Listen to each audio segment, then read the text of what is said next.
Hello everyone, welcome to my channel Shilpi's cooking world.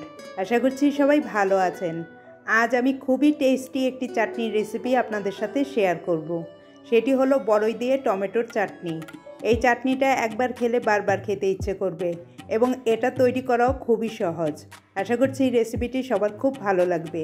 রেসিপিটি ভালো লাগলে আমার চ্যানেলটি সাবস্ক্রাইব করে পাশে থাকা বেল আইকনটি ক্লিক করবেন। চলুন তাহলে রেসিপিটি দেখে নিই। টমেটোর চাটনি তৈরি করতে এখানে আমি 1 কেজি পরিমাণ টমেটো নিয়েছি। আর টমেটোগুলোকে আমি প্রথমে ভালোভাবে ধুয়ে রেখেছি। এবার এই টমেটোগুলোকে আমি পাতলা স্লাইস করে কেটে নেব। টমেটোর আরও কয়েকটি রেসিপি আমার চ্যানেলে দেয়া আছে, লিঙ্কগুলো ডেসক্রিপশন বক্সে পেয়ে যাবেন।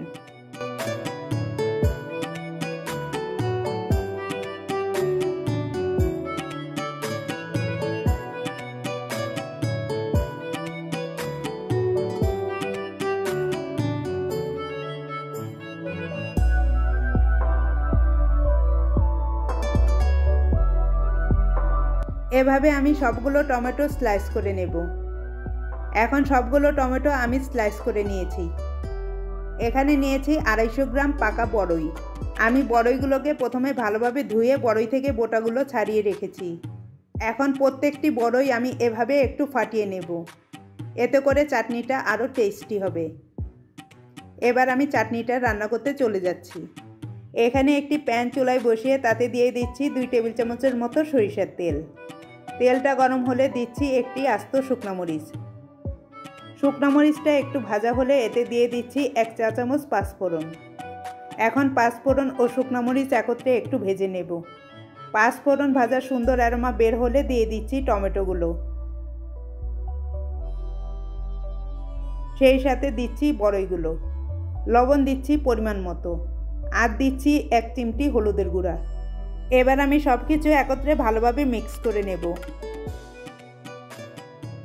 মিক্স করা হলে চুলার আঁচ মিডিয়াম টু লোয়ে রেখে ঢাকনা দিয়ে ঢেকে দিচ্ছি বড়ই ও টমেটো সিদ্ধ হওয়া পর্যন্ত।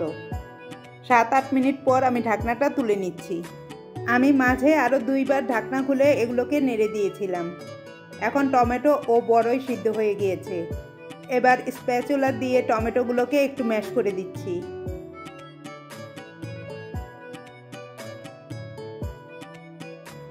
টমেটোগুলো ম্যাশ করা হলে দিয়ে দিচ্ছি 1 কাপ চিনি। আপনারা গুড় দিয়েও এই চাটনিটা রান্না করতে পারবেন, আর গুড় বা চিনির পরিমাণটা আপনারা আপনাদের টেস্ট অনুযায়ী অ্যাড করবেন।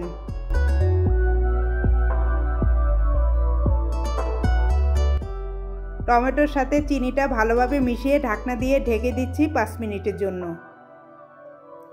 5 মিনিট পর চাটনিটা আমার তৈরি হয়ে গিয়েছে। এখন আমি চাটনিটাকে চুলা থেকে নামিয়ে নেব। এখানে একটি সার্ভিং ডিশে আমি চাটনিটাকে সার্ভ করে নিচ্ছি। এটা দেখতে যেমন কালারফুল, খেতেও ভীষণ টেস্টি। এই তো খুব সহজেই তৈরি হয়ে গেল আমার জিভে জল আনা স্বাদে বড়ই দিয়ে টমেটোর চাটনি। এই চাটনিটাকে নর্মাল ফ্রিজে রেখে দিলে 2 সপ্তাহ পর্যন্ত ভালো থাকবে। আপনারা আমার রেসিপিটি ফলো করে বাসায় এটা ট্রাই করতে পারেন। ভিডিওটি ভালো লাগলে লাইক, শেয়ার ও কমেন্ট করে সাথেই থাকবেন। আজ এই পর্যন্তই। ভালো থাকবেন এবং সবাইকে ভালো রাখবেন। বাই।